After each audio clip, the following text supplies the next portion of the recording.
postingan baru di YouTube. Yuk kita bangun bersama channel ini dengan cara subscribe channel ini agar lebih bermanfaat untuk semua. Setuju?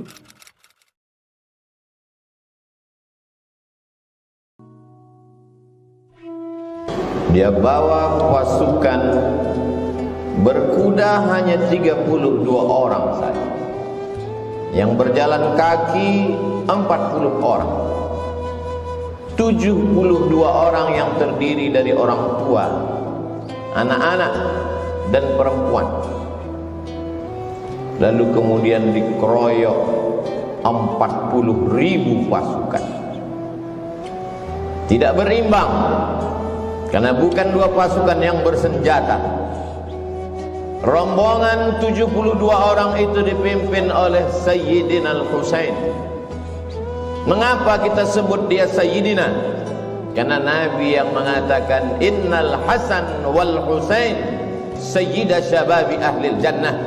Sesungguhnya Hasan dan Husain Sayyid, pemimpin anak-anak muda penghuni surga.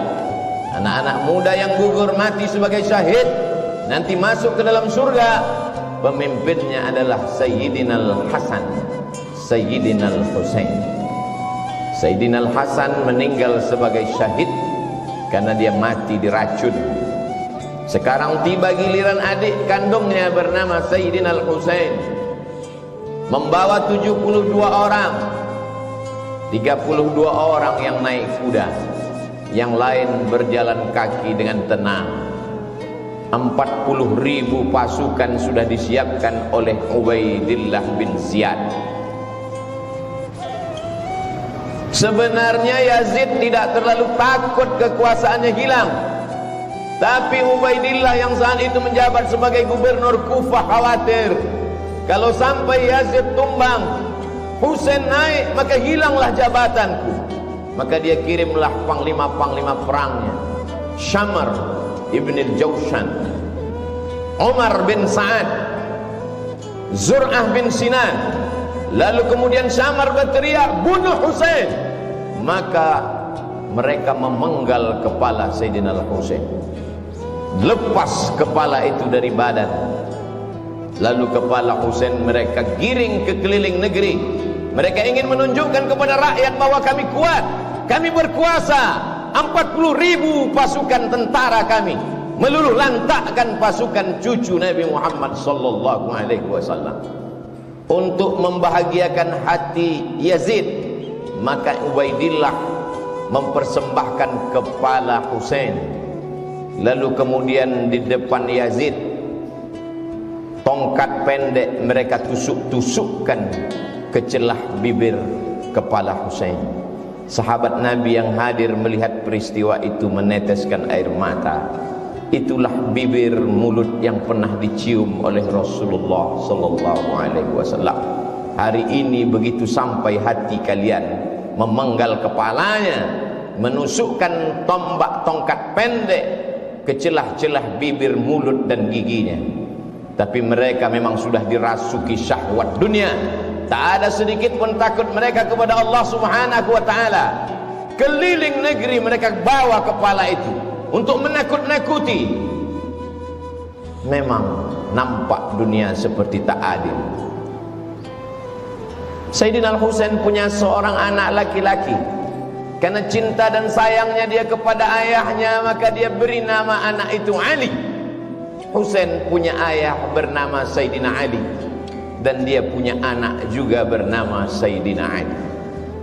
Tapi Ali tidak seperti Husain. Dia tidak membawa pasukan untuk membalas kematian ayahnya, karena dia tahu memang ini tidak berimbang. Kalau kubawa pasukan, mereka juga akan mati seperti ayahku. Walaupun mereka mati syahid, tapi korban sudah terlalu banyak, kata Ali bin Husain. Dia merubah strategi lain. Apa yang dia lakukan? Imam Az-Zahabi dalam kitab Syiar A'lam An-Nubala bercerita bahwa Ali bin Husain malam-malam berkeliling, tidak dengan pedang, tidak dengan tombak, tidak memakai baju besi, karena dia tidak membawa slogan perang. Apa yang dilakukan Ali anak Husain? Dia membawa gandum ke rumah-rumah fakir miskin. Di tengah malam dia berkeliling negeri. Dia lihat mana rumah anak yatim, dia letakkan gandum di depan pintu mereka. Orang tahu bahwa ini adalah gandum titipan Ali anak Husain. Lembut hati mereka. Gandum yang mereka makan berubah menjadi darah daging. Hati mereka sudah direbut oleh Ali anak Husain. Dia merasa tidak lagi ada manusia yang layak untuk mendengarkan rintihan sedihnya atas kematian ayahnya. Betapa tidak, pasukan yang tidak berimbang itu dibantai habis, dibunuh, karena memang mereka tidak punya senjata dan kekuatan. Kekuasaan tidak lagi ada di tangan mereka. Maka dia hanya mengadu kepada Allah. Imam Az-Zahabi dalam Syiar A'lam An-Nubala mengatakan, Kanal Ali ibn al-Husain yasjudu lillah fil yawmi wal laylah alfa sajadah. Sehari semalam Ali anak Husain bersujud kepada Allah 1000 kali sujud. Solat sunat dia perbanyak, tahajud dan witir bermunajat kepada Allah. Dihitung semua solat sunatnya, 1000 kali sujud dia bersimpuh di hadapan Allah. Maka dia dikenal dengan nama Ali As-Sajjad. Sajjad diambil dari kata sujud. Orang yang paling banyak sujud bergelar As-Sajjad, maka dia bergelar Ali As-Sajjad. Saking banyak zikir dan tasbihnya, dia bergelar Zainal Abidin. Zainal perhiasan, Abidin orang yang banyak ibadah. Zainal Abidin perhiasan orang yang paling banyak beribadah. Dia robah strategi, dia robah cara. Tidak hanya satu cara mendekatkan diri kepada Allah. Kalau dulu ayahku dengan pedang sehingga gugur sebagai syahid, maka aku, kata Ali Zainal Abidin, dengan strategi yang lain, berbagi makanan sesuai dengan sunnah Nabi Muhammad SAW. At'imut ta'am, afshus salam, tebarkan salam. At'imut ta'am, bagi makanan. Wasallu bil laili wan nasu niyam. Ketika orang sedang tidur, disitulah engkau bermunajat, mengadu kepada Allah Subhanahu wa ta'ala. Maka dia bergelar Ali Zainal Abidin, Ali As-Sajjad, untuk membedakan dengan Ali bin Abi Talib. Ali bin Abi Talib kakeknya, Husain ayahnya. Ali As-Sajjad adalah dia, Ali Zainal Abidin adalah dia. Ali As-Sajjad, Ali Zainal Abidin, anak Husain, anak Fatimah, anak Sayyidina wa Maulana Muhammad sallallahu alaihi wasallam. Sampai suatu ketika seorang sultan raja bernama Hisham bin Abdul Malik. Kisah ini diriwayatkan oleh Al-Farazdaq. Pada saat musim haji, sultan raja di raja sedang melaksanakan haji. Saat dia umrah, ingin mencium Hajar Aswad, penuh Hajar Aswad, tak dapat dia cium. Pada putaran kedua, dia ingin mencium Hajar Aswad, melimpah manusia, tak dapat dia mencium. Pada putaran ketiga, keempat, kelima, keenam, sampai 7 putaran, sekalipun tak dapat dia mencium Hajar Aswad. Hisham bin Abdul Malik, raja dari Yaman sampai ke Mesir, sampai ke Andalusia. Tapi kemudian di celah-celah jamaah yang ramai itu, dia heran. Ada sesosok manusia yang biasa, pada putaran pertama dia mencium Hajar Aswad, semua orang memberikan jalan. Pada putaran kedua, orang pergi menyamping memberikan jalan kepadanya, mencium Hajar Aswad. Berbisik kata di hati Hisham bin Abdul Malik, aku yang raja, aku yang sultan, aku punya tentara, aku punya kekuasaan, mengapa aku tidak bisa mencium Hajar Aswad? Mengapa orang selalu menghalangiku? Siapa laki-laki itu yang setiap putaran dia mencium Hajar Aswad? Al-Farazdaq menjawab dengan syairnya, itulah dia Ali anak Husain yang ayahnya dulu kalian hantam, kalian bantai. Sekarang dia menang tidak dengan pedang, sekarang dia menang tidak dengan tombak. Hatinya menjadi raja di hati umat. Di hati umat dialah raja. Di mata kalian Hisham bin Abdul Malik lah raja, tapi di hati orang beriman, raja mereka adalah Ali Zainal Abidin. Hari ini begitu banyak orang bernama Ali Zainal Abidin. Cobalah hitung di negeri, di kampung, di kota. Coba kita pejamkan mata dari sejak kita SD sampai kuliah, berapa orang nama Ali Zainal Abidin? Ada seorang ulama besar, sekarang berada di Mesir, kadang-kadang dia berada di Uni Emirat Arab, dia belajar di Yaman, namanya Al-Habib Ali Zainal Abidin. Di Kuala Lumpur, Malaysia, ada ulama besar namanya Ali Zainal Abidin. Orang begitu bangga memberikan nama anak Ali Zainal Abidin. Adakah nama anak orang bernama Ubaidillah bin Ziyad hari ini? Adakah anak orang bernama Syamr ibnul Jawshan hari ini? Adakah anak orang bernama Zur'ah bin Sinan hari ini? Jangankan kuburnya, jangankan makamnya, memakai namanya pun orang benci. Tapi Ali Zainal Abidin tak pernah mati, harum semerbak. Ali Zainal Abidin punya anak dimuliakan bernama Muhammad Al-Baqir. Muhammad Al-Baqir punya anak dimuliakan bernama Ja'far Shadiq. Ja'far Shadiq punya anak dimuliakan bernama Ali Al-Uraidi. Ali Al-Uraidi punya anak dimuliakan juga bernama Muhammad. Punya anak dimuliakan juga. Muhammad Naqib punya anak bernama Isa, dimuliakan juga. Punya anak laki-laki bernama Ahmad Al-Muhajir. Ahmad Al-Muhajir, muhajir artinya pindah. Pindah dia dari Baghdad ke Yaman. Di Yaman dia beranak pinak.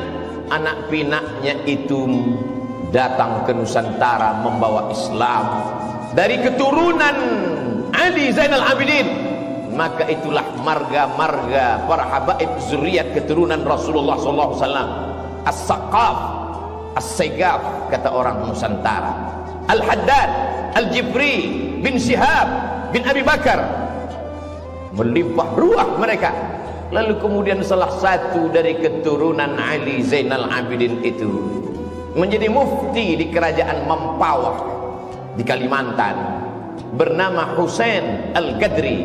Husain Al-Gadri punya anak laki-laki bernama Abdurrahman bin Husain Al-Gadri, orang pertama yang mendirikan kerajaan Islam Melayu di Kalimantan Barat, bernama Kerajaan Islam Melayu Al-Gadriyah. Istananya masih tegak berdiri hari ini di tepi sungai yang indah. Masjidnya masih besar hari ini, Masjid Al-Habib Abdurrahman bin Husain Al-Gadri.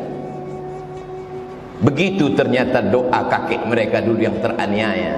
Anak cucunya tetap dapat berkuasa, tidak di Jazirah Arab, tidak di Yaman, tidak di Mesir. Kalau mereka berkuasa di Jazirah Arab itu biasa, tapi sampai di negeri Melayu mereka berkuasa di hati orang-orang Melayu yang bersyahadat asyhadu an la ilaha illallah wa asyhadu anna Muhammadan Rasulullah. Salah satu dari keturunan Ali Zainal Abidin bernama Utsman Syihabuddin. Orang Melayu memanggilnya Syarif. Syarif artinya mulia, karena memang yang mengalir dalam badannya darah mulia. Datanglah Syarif Utsman Syihabuddin ke negeri bumi lancang kuning. Ketika itu Siak Sri Indrapura dipimpin oleh Sultan Abdul Jalil. Sultan Abdul Jalil punya anak seorang perempuan yang cantik jelita bernama Tengku Umbung. Begitu orang Melayu memuliakan zuriat keturunan Nabi, dinikahkanlah Tengku Umbung dengan Syarif Utsman Syihabuddin. Lahirlah sultan-sultan.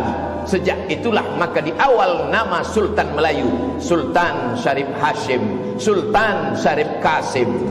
3 tempat mulia terhormat dijadikan sebagai namanya. Jalan Sultan Syarif Qasim, Airport Sultan Syarif Qasim, Universitas Islam Negeri Sultan Syarif Qasim.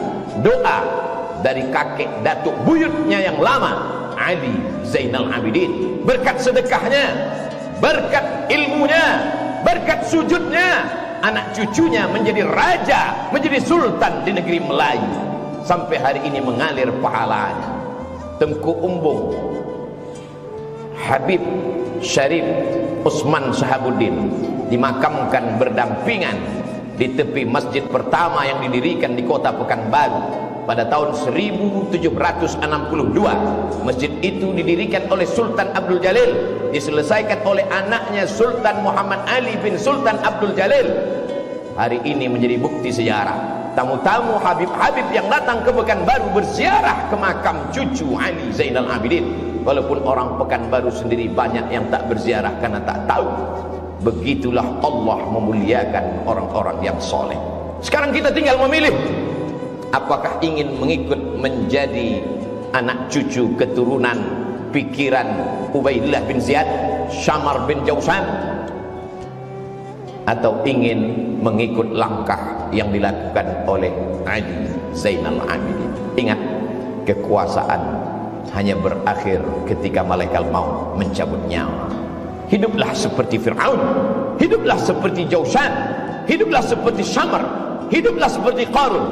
Kelak kau akan mati juga menghadap Allah Subhanahu wa ta'ala.